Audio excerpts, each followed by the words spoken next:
Welcome to Chillin' 101. We hope this video helps.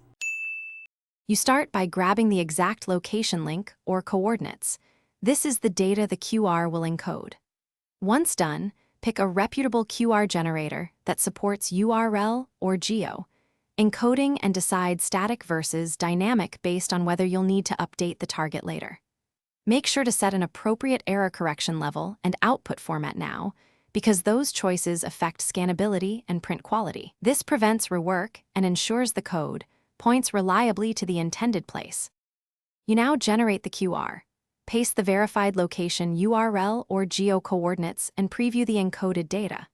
Then customize size, margin, quiet zone, and error correction to balance resilience and density.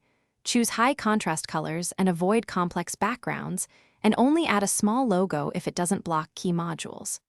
Once configured, export as SVG for scalability or PNG for quick use. Make sure to test multiple scanners and devices so the code reads reliably across phones. You finish by distributing the QR. Embed the file in digital pages or export to print at 300 dpi and a minimum visible size to maintain scannability.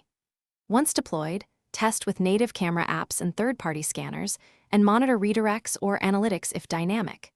If something goes wrong, diagnose stepwise. Confirm the encoded URL/geo is correct.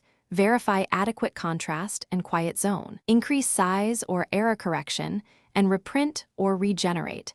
This one troubleshooting path resolves most scanning failures quickly. Thanks for watching. Consider subscribing if we helped you.